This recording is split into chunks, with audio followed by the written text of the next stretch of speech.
Hello বন্ধুরা, সবাইকে স্বাগত জানাই স্টাডি সাকসেস কোচিং সেন্টারে। বন্ধুরা, তোমরা জানো যারা রেগুলার আমাদের চ্যানেলটাকে ফলো করছো, আমরা কিন্তু রিসেন্ট কয়েকদিন ধরে কিন্তু ভূগোল থেকে কিন্তু চ্যাপ্টার ধরে ধরে কিন্তু ক্লাসগুলো করাচ্ছি। একদম প্রত্যেকটা চ্যাপ্টার থেকে যে সকল ইম্পর্টেন্ট কোশ্চেনগুলো হয়, সেই কোশ্চেনগুলো নিয়ে ব্যাখ্যা সহ আলোচনা করছি। তো এটা কিন্তু আজকের এই চ্যাপ্টার ওয়াইজ যে ভূগোল ক্লাস, তার 4 নম্বরের ক্লাস কিন্তু এটা। তো 4 নম্বর ক্লাস খুবই ইম্পর্টেন্ট। আজকে যেটা আমরা আলোচনা করব সেটা হচ্ছে ভারতের খনিজ ও শক্তি সম্পদ, আর হচ্ছে শিল্প ও শিল্প খাত। এই দুটো চ্যাপ্টার। এই ভারতের খনিজ আর শক্তি থেকে কিন্তু অলরেডি আমরা আগের দিন 30 খানা কোশ্চেন আলোচনা করেছি। তো এর আরো কিছু কোশ্চেন বাকি ছিল, তো সেগুলো আজকে আলোচনা হবে, এবং তার পাশাপাশি শিল্প ও শিল্প খাত থেকেও কিছু কোশ্চেন রয়েছে, তো সেগুলো আলোচনা হবে। তো সবাই দেখো ক্লাসটা ফার্স্ট থেকে লাস্ট অবধি, একদম বাছাই করা গুরুত্বপূর্ণ কোশ্চেন। আর যারা আগের এই ভূগোলের ক্লাসগুলো বা আরও অন্যান্য যে টপিক ওয়াইজ আমরা ক্লাস করিয়েছি, সেই ক্লাসগুলো দেখোনি, অবশ্যই দেখে নেবে। যে ক্লাসগুলো তোমাদের আপকালীন সকল কম্পিটিটিভ এক্সামের জন্য ইম্পর্টেন্ট, তার পাশাপাশি খুবই ভেরি ভেরি ইম্পর্টেন্ট যেটা, সেটা হচ্ছে এসএসসি অর্থাৎ স্টাফ সিলেকশন কমিশনের এমটিএস, জিডি, সিজিএল, সিএইচএসএল, এই সকল এক্সামের জন্য ভেরি ভেরি ইম্পর্টেন্ট। তো চলো শুরু করি আজকে ক্লাসের ফার্স্ট কোশ্চেন যেটা রয়েছে। দেখো কি রয়েছে, সোলার প্যানেল ব্যবহারের একটি উল্লেখযোগ্য সুবিধা কি? সোলার প্যানেল ব্যবহারের একটা উল্লেখযোগ্য সুবিধা কি? সঠিক অ্যান্সার হয়ে যাবে অপশন নাম্বার গ। এগুলো সূর্যালোক ব্যবহার করে বিদ্যুৎ উৎপন্ন করে। সোলার প্যানেলগুলো কি হয়? সূর্যালোকের সাহায্যে বিদ্যুৎ উৎপন্ন হয়। এখান থেকে ব্যাখ্যা দেখে নাও। সোলার প্যানেল থাকা হচ্ছে কি পিভি অর্থাৎ ফটোভোল্টাইক সেলগুলো সূর্যের আলো সরাসরি বিদ্যুৎ শক্তিতে রূপান্তরিত করে, যেটা হচ্ছে ডিসি। এটি একটি পরিবেশ বান্ধব প্রক্রিয়া। ঠিক আছে, তারপরে চলে যাও 2 নম্বর কোশ্চেন। প্রচলিত জীবাশ্ম জ্বালানির তুলনায় হাইড্রোজেনকে কেন পরিচ্ছন্ন জ্বালানি বলা হয়? যে জীবাশ্ম জ্বালানিগুলো রয়েছে, তো সেই প্রচলিত জীবাশ্ম জ্বালানির তুলনায় হাইড্রোজেনকে পরিচ্ছন্ন জ্বালানি বলা হয় কেন? কারণ হচ্ছে কি না, এর দহনের ফলে শুধুমাত্র জলীয় বাষ্প উৎপন্ন হয় এবং কোনো গ্রিনহাউস গ্যাস নির্গত হয় না। ঠিক আছে, কোনো গ্রিনহাউস গ্যাস নির্গত হয় না হাইড্রোজেন দহনের ফলে। হাইড্রোজেন পোড়ালে বা ফুয়েল সেলে ব্যবহার করলে উপজাত হিসাবে শুধু জলীয় বাষ্প এবং তাপ উৎপন্ন হয়, যা পরিবেশের কোনো ক্ষতি করে না। 3 নম্বর কোশ্চেন দেখো, 2023 সাল থেকে চালু বিশ্বের বৃহত্তম ভাসমান সৌর বিদ্যুৎ কেন্দ্রটি ভারতের কোন রাজ্যে অবস্থিত? বিশ্বের বৃহত্তম ভাসমান সৌর বিদ্যুৎ কেন্দ্র, যেটা 2023 সালে চালু হয়েছে, এটা কোথায় রয়েছে? এটা রয়েছে হচ্ছে মধ্যপ্রদেশ। অপশন নাম্বার গ, মধ্যপ্রদেশ। মধ্যপ্রদেশে রয়েছে। Very very important question. মধ্যপ্রদেশের খান্ডোয়া জেলা নর্মদা নদীর উপর ওমকারেশ্বর বাঁধের জলাধারে 600 মেগাওয়াট ক্ষমতার একটা কেন্দ্র, এই কেন্দ্রটি কিন্তু তৈরি করা হয়েছে।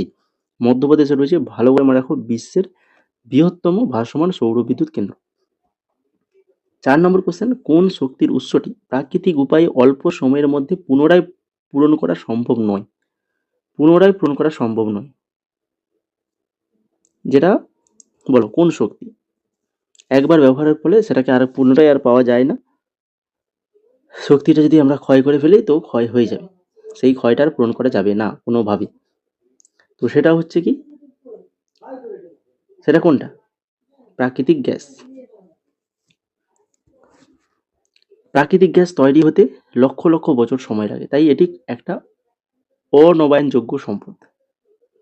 বাকি বায়ু শক্তি, সৌরশক্তি, জলবিদ্যুৎ শক্তি, এগুলো কিন্তু পূরণ করা যাবে, নবায়নযোগ্য সম্পদের মধ্যে পড়ছে ওগুলো। 5 নম্বর দেখো, নিচের কোনটি একটি অনবায়নযোগ্য সম্পদ? অনবায়নযোগ্য সম্পদ, এই যে অপশনগুলো রয়েছে এর মধ্যে যেটা, সেটা হচ্ছে কয়লা। কয়লা হয়ে যাবে অনবায়নযোগ্য সম্পদ। 6 নম্বর কোশ্চেন, বৃহৎ মাপের সৌর প্রকল্পের জন্য কোন ভৌগোলিক বিষয়টি সব থেকে গুরুত্বপূর্ণ? বৃহৎ মাপের যদি সৌর প্রকল্প করতে চাই, তখন সেক্ষেত্রে কিন্তু যে উচ্চ সূর্যালোক সমৃদ্ধ সমতল, শুষ্ক এবং জনবিরল জমির প্রাপ্যতা থাকতে হবে। সমতল ও অনাবাদি জমিতে প্রকল্প করলে চাষযোগ্য জমির ওপর চাপ কমে এবং উচ্চ সূর্যালোকে শক্তি উৎপাদনে বৃদ্ধি করে। তবে যে সকল জমিগুলো কোনো চাষবাস হয় না, তো সেই সকল জমি নিয়ে করাটাই সবচেয়ে ভালো। তাহলে চাষের কোনো সমস্যা হচ্ছে না, কোনো ক্ষতি হচ্ছে না।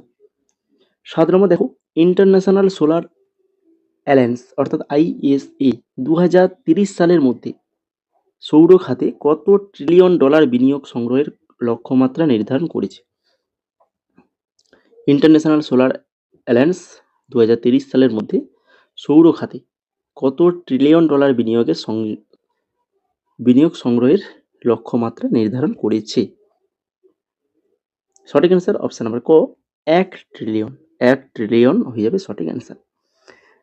8 নম্বর কোশ্চেন, ভারত ও জাপানের মধ্যে শান্তিপূর্ণ কাজে পারমাণবিক শক্তি ব্যবহারের চুক্তি কবে স্বাক্ষরিত হয়েছিল? ভারত এবং জাপানের মধ্যে শান্তিপূর্ণ কাজে পারমাণবিক শক্তি ব্যবহারের চুক্তি কবে স্বাক্ষরিত হয়েছিল? এটা হয়েছিল হচ্ছে 2016 সাল। কবে হয়েছিল? 2016 সালে।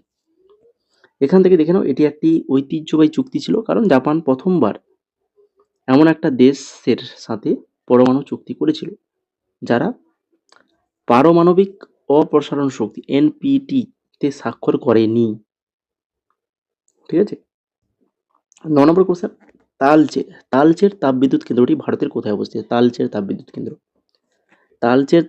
এটা ভারতের কোথায় রয়েছে? ঝাড়খণ্ড, তামিলনাড়ু, অন্ধ্রপ্রদেশ না ওড়িশা? সঠিক অ্যান্সার অবশ্যই হয়ে যাবে ওড়িশায় রয়েছে তালচের তাপবিদ্যুৎ কেন্দ্র। এই ওড়িশার আঙ্গুল জেলায় এটি অবস্থিত। তালচের কয়লা খনি থেকে প্রাপ্ত কয়লা এখানে কিন্তু জ্বালানি হিসেবে ব্যবহৃত হয়।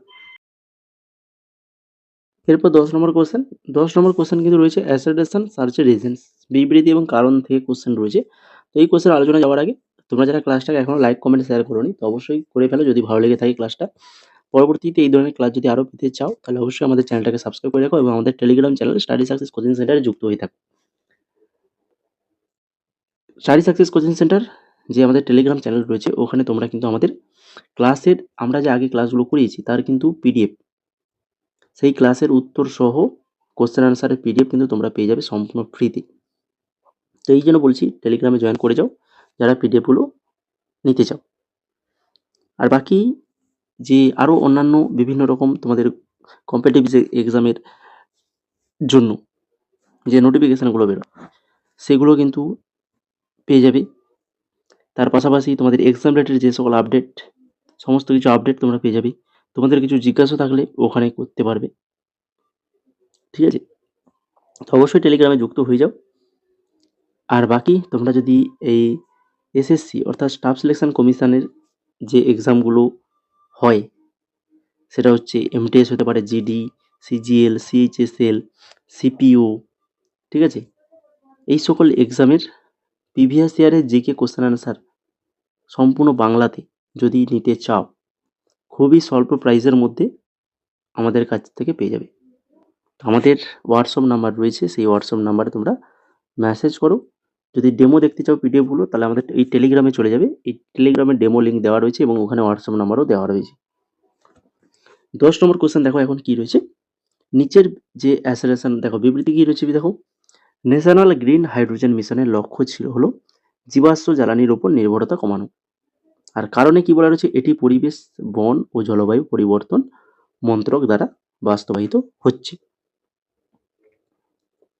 তো A এবং R এর মধ্যে কোনটা সত্য কোনটা মিথ্যা বলো দেখি, কি মনে হচ্ছে? এটা কিন্তু সত্য মনে হচ্ছে, কিন্তু আরটা মিথ্যা। আর এখানে মিথ্যা, কারণ গ্রিন হাইড্রোজেন মিশনের লক্ষ্য জীবাশ্ম জ্বালানি ব্যবহার কমানো, সেটা কিন্তু সঠিক, কিন্তু মিশনের নোডাল মন্ত্রক হলো নতুন ও নবায়নযোগ্য শক্তি মন্ত্রক, পরিবেশ মন্ত্রক নয়।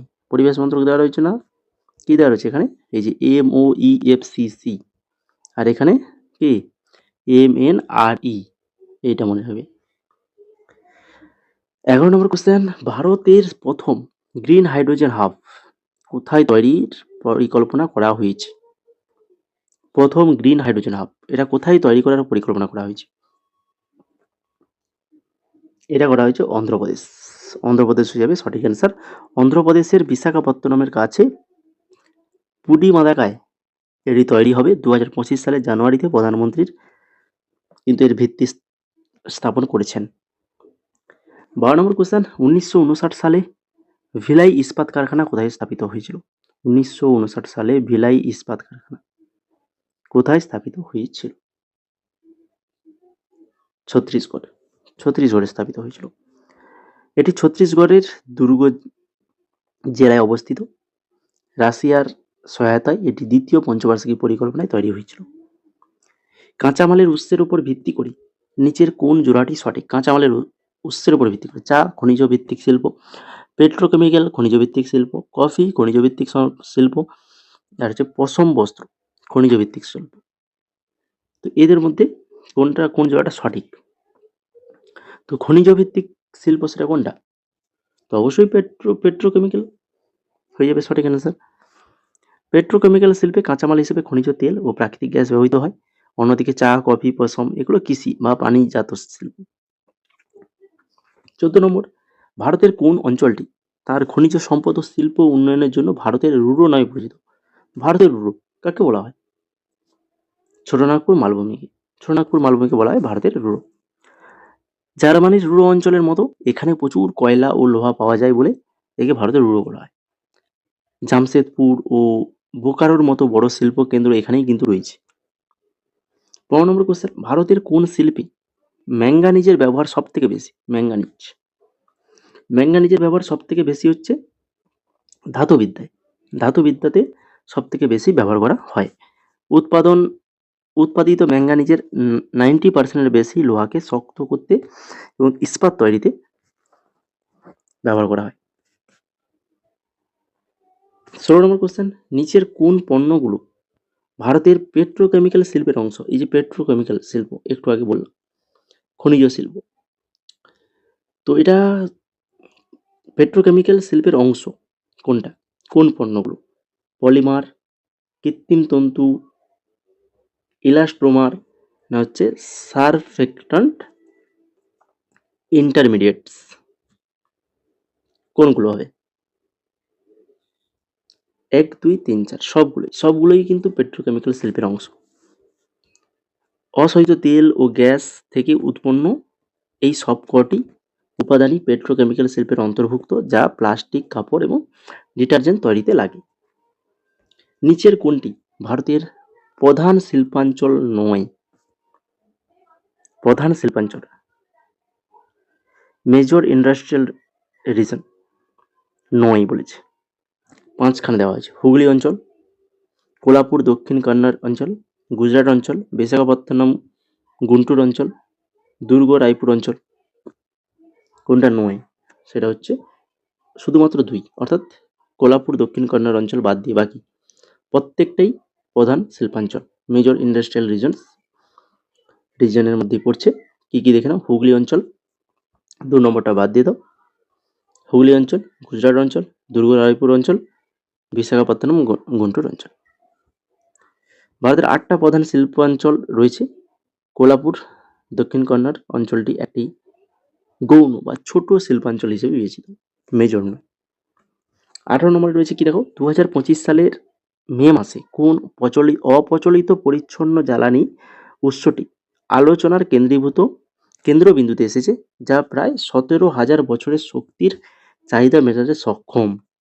2025 সালের মে মাসে কোন অপ্রচলিত পরিচ্ছন্ন জ্বালানি উৎসটি আলোচনার কেন্দ্রবিন্দুতে এসেছে? 17,000 বছর, 170,000 বছরের শক্তির চাহিদা মেটাতে সক্ষম।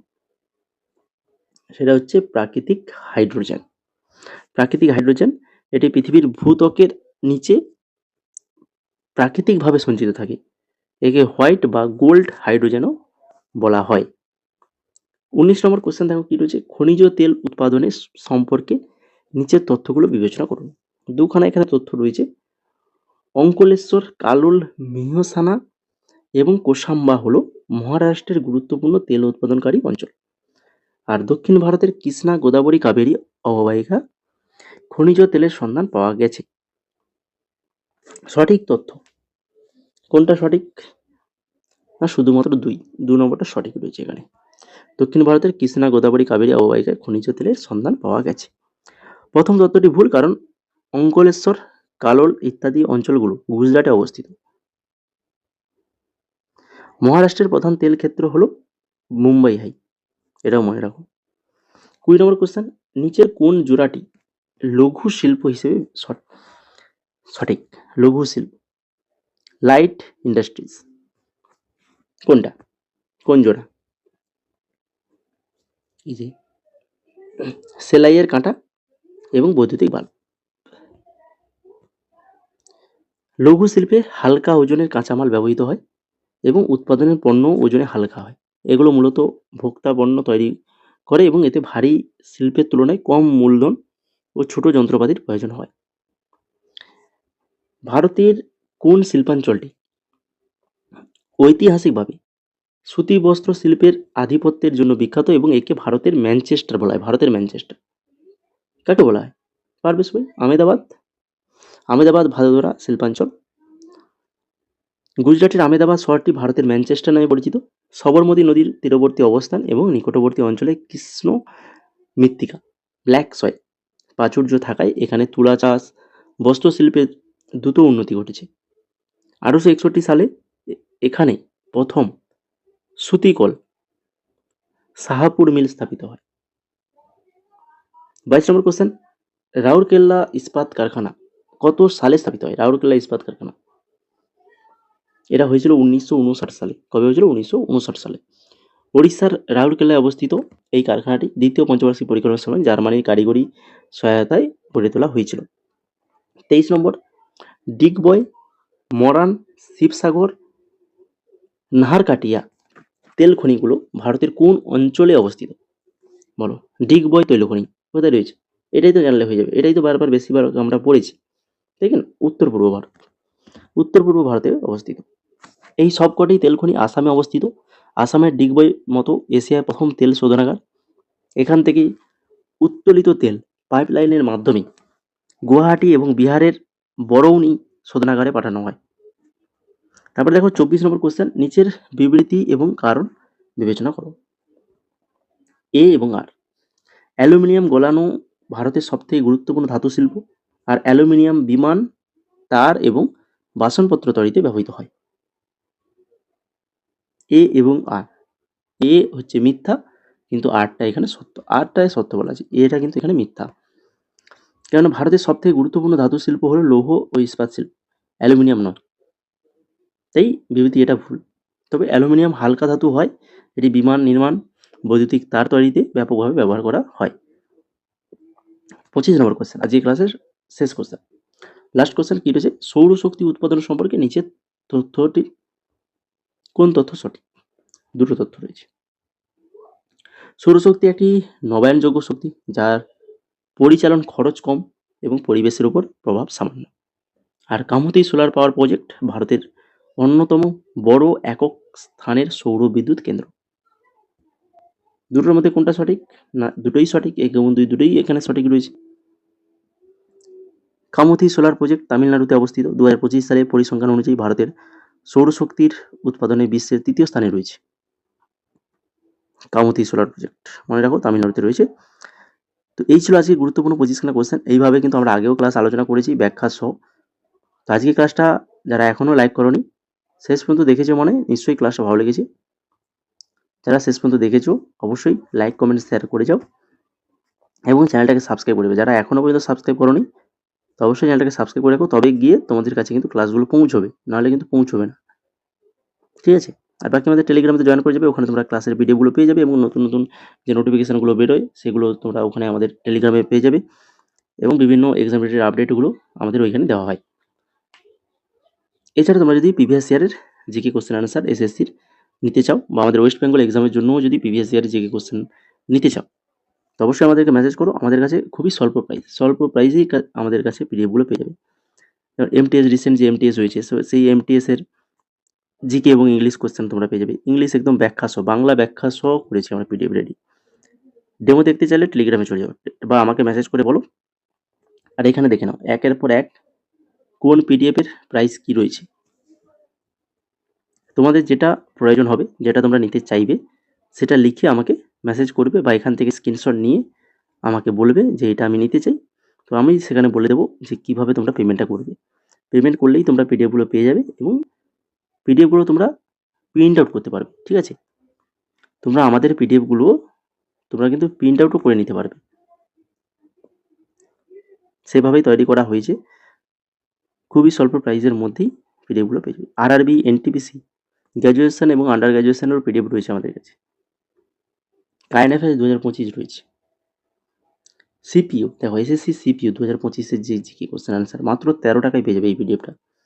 ফেজ 13 2025 জিকে এটা মাত্র 15 টাকায় পেয়ে যাবে। এই হচ্ছে আমাদের হোয়াটসঅ্যাপ নাম্বার। এখানে শুধুমাত্র হোয়াটসঅ্যাপ নাম্বার রয়েছে, এই হোয়াটসঅ্যাপ নাম্বারে তোমরা শুধুমাত্র মেসেজ করে বলবে কোনটা তোমাদের প্রয়োজন। আমি ওখানেই বলে দেবো যে কীভাবে তোমরা পেমেন্টটা করবে।